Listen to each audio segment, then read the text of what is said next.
listing that you had on Tulip Tree Street. Yeah.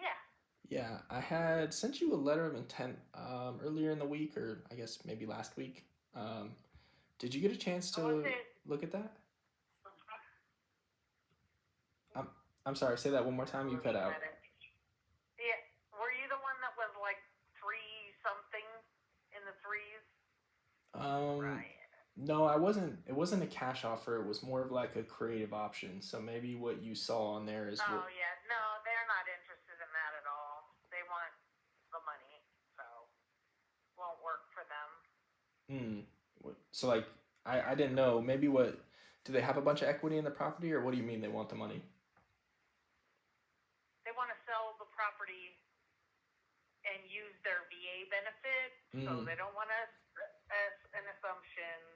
Yeah. And if they don't want to do a rent to own, they don't want anything to do with it. I presented probably 10 offers like that to them. Yeah. They don't want anything to do with it.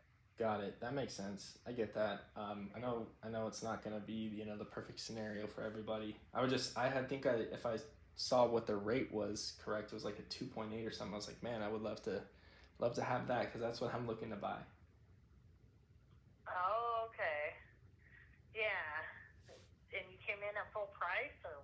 Yeah, I mean, I'd be paying them. So the way that it would work is I don't know what you have them, netting on their net sheet right now. If you guys got a full price cash offer today, like I was saying, I don't know what equity they have. They would get they would only get like 15,000. Okay. So yeah. So yeah, in this case, then I would say, okay, well, I would come in, put the 15,000 in their pocket. I would pay your commission, what's yours? 3%, I assume. 2.5. 2.5. Okay. So I would pay their 15. I would pay your 2.5, and then I would pay for all the closing costs, and then I would just be taking over the payments on that property. And are you doing a VA loan? Is it an assumption or?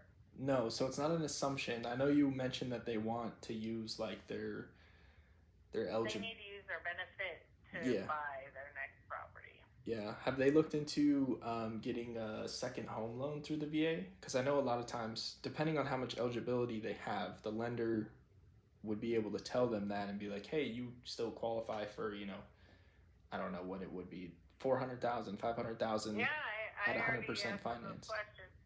Yeah. I asked him how much is on his benefits. Mm-hmm. Like, oh, we're fine. So, yeah.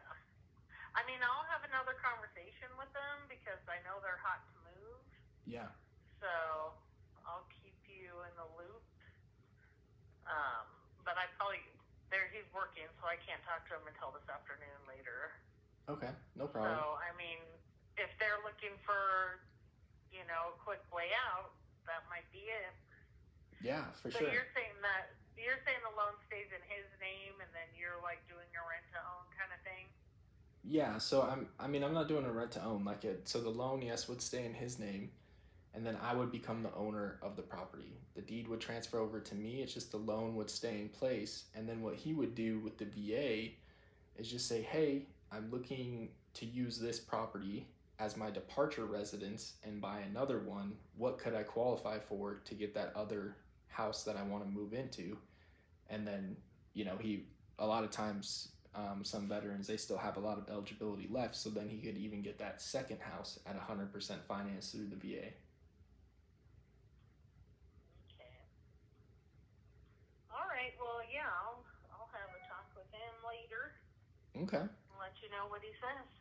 Awesome. Yeah. Let me know if I don't hear from you today. I'll check back with you tomorrow. Does that work? Yeah, that sounds good. All right. Awesome. Well, thanks for giving me a call, Julie. I appreciate it. Hey, no problem. You have a good day. All right. You too. Bye-bye.